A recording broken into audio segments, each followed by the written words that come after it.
Imagine if we could transform workplaces to work better for everyone. I'm a professional engineer turned equity, diversity, and inclusion researcher and practitioner.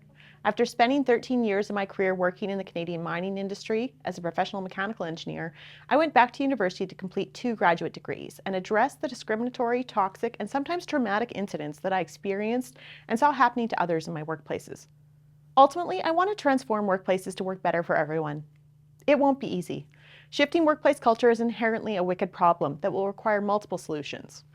In my PhD study, I collaborated with many people in answering the question, how can we engage, train, and support everyone to act as active allies?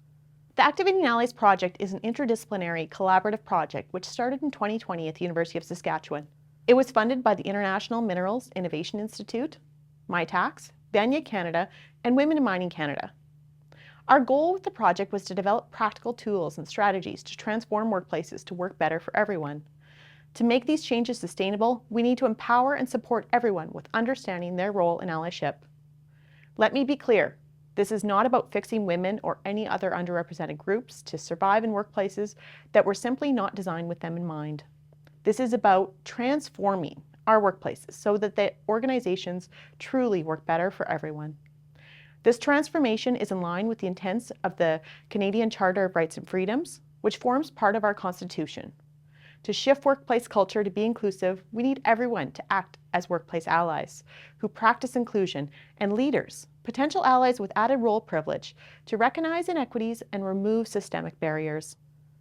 I define allyship as a practice of inclusion where, through learning, listening, and reflection on personal experiences and privileges, people actively support historically marginalized persons and communities in achieving their full potential. Over the course of the last 4-year research project, we collaborated with nearly 150 people to develop new theory, design and test the Active Allies course in both academic and industry settings, and gain many new insights about the phenomena of allyship. Our findings can help with shifting organizational cultures to be diverse, equitable, and inclusive. The objectives of the Activating Allies study included learning from workplace allies about their allyship practices and how they became active. Then we developed and tested an intervention which supported active workplace allyship. Let me tell you what we've learned along the way. In the first phase of the study, we completed an interdisciplinary literature review. The Activating Allies study draws on scholarship in the fields of sociology, rhetorical theory or communications, human rights, policy, and education. Through this process, I expanded my understanding of the complexity of social change and understood the research to date on the phenomena of allyship. This allowed me to better understand the individuals and systemic barriers and levers necessary to foster inclusive workplaces. In the second phase of the study, fellow researcher Jovita Diaz and I interviewed 17 people who were identified by their peers as active allies. As a result of these conversations, we developed the Ally Activation Model, a change theory, which explains how people advance from a state of unawareness to one of leading change. We found that allies become activated when advancing past a realization stage on their own EDI journey and within a supportive ecosystem of an organization. In the third phase of the study, fellow researcher Dr. Rosa Moazed and I used the Ally Activation Model to develop the Active Allies course. Active Allies is a blended learning course that supports potential allies to hone their awareness of workplace inequities, learn how to support others, expand their knowledge, and develop a practice of inclusion that allows them to lead change in their organization. We first tested the Active Allies course with 26 participants in the College of Engineering at the University of Saskatchewan. Participants progressed through 8 online modules and met weekly with their discussion groups over a 4-week period. The course included 1.5 hours of professionally produced videos where participants learned allyship concepts and gained insights from 8 of the Active Allies from the previous stage. Participants responded well to the Active Allies course.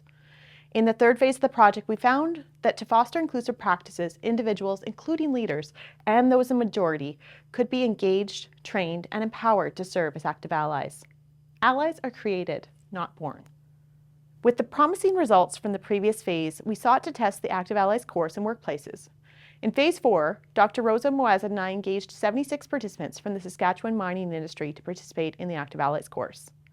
Like the findings in the previous phase, we found that participants improved as we had intended, with the largest improvements being related to their communication. In both trials, we found the Active Allies course supported increasing awareness and knowledge through the course content. Because of the course content, participants were set up for success in their group discussions, where they deepened their learning and practiced their allyship skills. As a result, we found participants engaged in more frequent conversations about equity, diversity, and inclusion topics. While in Phase 3, we found these conversations were more frequently occurring with friends and family, in Phase 4, we found they were more likely to occur in the workplace. Lastly, we found that facilitating cross-industry training with those interested in advancing EDI can create the conditions necessary for psychologically safe learning. Workplace allyship is a practice of inclusion, where, through listening, learning, and reflection on personal experience and privileges, people actively support historically marginalized persons and communities in achieving their full potential. The Activating Allies project has equipped us with the tools and insights to practice effective allyship every day. After 4 years of study, I know that allyship can take many forms. We all have a role in leading positive change, and while it would be nice if we were further along, the next best time to start is now. To truly transform our workplaces, we need all to step up as allies. Whether you're in a leadership role or part of a team, your actions can create a more inclusive environment. We welcome you to join us in developing your practice of inclusion. Be curious, be humble, be bold. Your actions can drive meaningful change.